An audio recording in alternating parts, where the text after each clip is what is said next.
नमस्कार दोस्तों, मेरा नाम है आकाश और आप देख रहे हैं the model critic YouTube channel. और वीडियो में आगे बढ़ने से पहले मैं आप सबको बता दूं कि अगर आप इस चैनल पे आप नए हैं तो मैं आप सबको रिक्वेस्ट करूंगा कि आप इस चैनल को सब्सक्राइब कर लीजिए। क्योंकि मैं नेशनल और ग्लोबल इश्यूज़ के बारे में बात करते रहता हूं और मेरे जितने भी सोशल मीडिया प्रोफाइल्स हैं उनके लिंक जो हैं वो डिस्क्रिप्शन में मिल जाएगा, तो आप सब मुझे वहाँ पे भी फॉलो कर सकते हैं। अगर मैं आपसे एक झूठ को एकदम सच्चाई के साथ कहूँ और एक कहावत के रूप में कहूँ और काफ़ी देर तक कहूँ और 4 और लोगों से भी कहूँ कि वो आपको यही झूठ कहें, तो ये आपको सच लगने लगेगा। अगर मैं एक झूठ को बड़ी सच्चाई और शिद्दत के साथ कहूँ तो वैसे ही एक और झूठ है कि डॉक्टर जो हैं वो भगवान होते हैं। अब वो भगवान इसीलिए होते हैं क्योंकि वो जान बचाते हैं।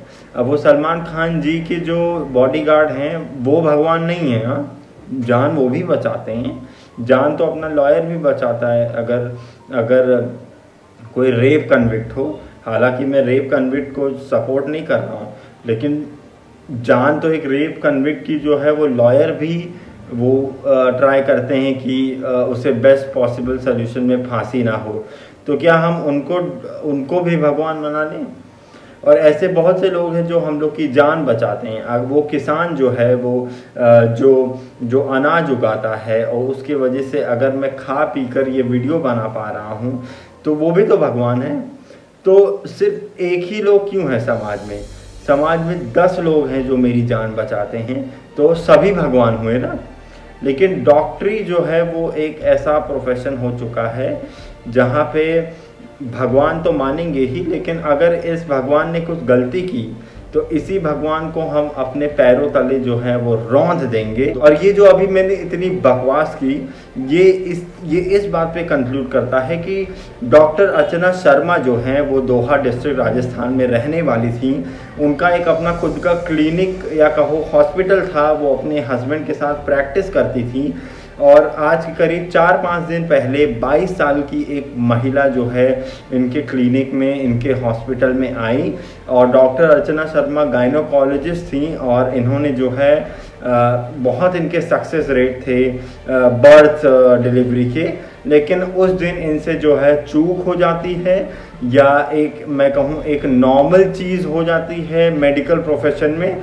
लेकिन इसकी जो कीमत है अर्चना शर्मा को अपनी जान देकर जो है वो साबित करनी पड़ती है, क्योंकि वो 22 साल की महिला की मृत्यु हो जाती है हैवी ब्लड लॉस की वजह से। तो अर्चना शर्मा अपने आप को फांसी क्यों लगा लेती हैं? क्योंकि ये जो 22 वर्षीय महिला की मृत्यु हुई ये इसलिए हुई क्योंकि इनके लापरवाही की वजह से और इनके मर्डर के वजह से, कि अर्चना शर्मा ने मार डाला था उस 22 साल की महिला को। उसी प्रेग्नेंट लेडी के घर वालों ने जो है वो FIR कराई और उसके तहत जो है वो मर्डर का चार्ज जो है वो अर्चना शर्मा पर लगा और उन्होंने फांसी लगाकर अपनी जान दी। और उन्होंने एक सुसाइड नोट भी छोड़ा कि मैं जो है वो बेकसूर हूँ और मेरे बच्चे बस खुश रहें, और जो भी उन्होंने बहुत सी इमोशनल बातें कहीं। तो ये वहम फिर से टूट गया कि डॉक्टर भगवान होते हैं, क्योंकि भगवान होते हैं तो भगवान तो मर्डर कर ही नहीं सकता।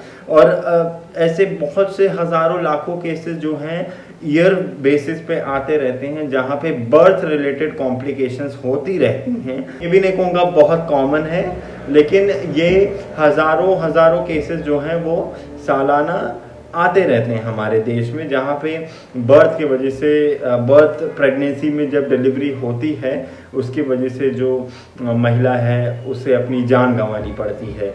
लेकिन ऐसा बहुत कम होता है कि कोई FIR करके डायरेक्ट इल्ज़ाम लगा देता है, क्योंकि इनकी गनीमत है कि इन्होंने FIR की इस महिला के घर वालों ने। बहुत लोग जो हैं वो खुद ही एक लॉ और कानून को अपने हाथ में लेके वो डॉक्टर्स को जो हैं वो बुरी तरीके से असॉल्ट करते हैं। अगर मैं बात करूं तो लास्ट ईयर लातुर में एक वीडियो वायरल हुआ था, वहाँ पे हुआ था। फिर कालाहंडी, ये उड़ीसा में ये जगह है, वहाँ पे ये हुआ था। फिर निजालपुर एक जगह है वहाँ पे डॉक्टर्स को असॉल्ट किया था, बुरी तरीके से मारा था किसी कारण से।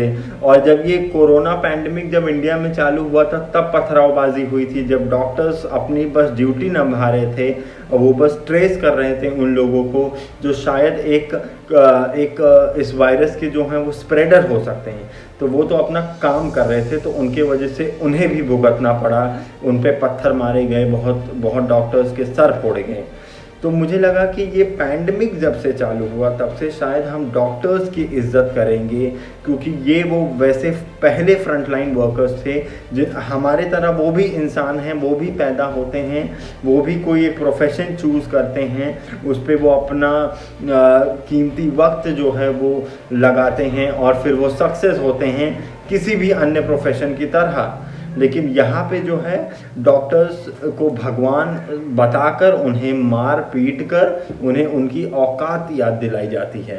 बहुत सारे गवर्नमेंट डॉक्टर्स हैं, उन्हें तो पेमेंट मिली ही नहीं, उन्हें उनकी सैलरी ही नहीं मिली और उन्हें ओवर वर्क प्रेशर दिया गया, उन पे मेंटल प्रेशर था, उन्होंने अपनी पर्सनल लाइफ खो दी।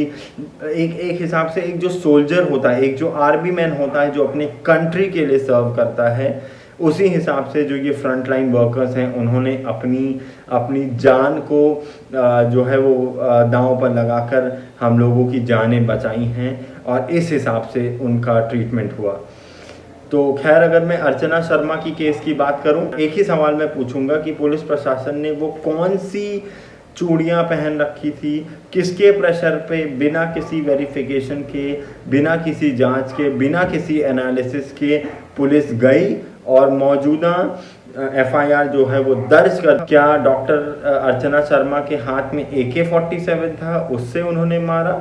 नहीं। क्या उन्होंने छुरा लेकर उस 22 साल की महिला का गला रेत दिया? नहीं।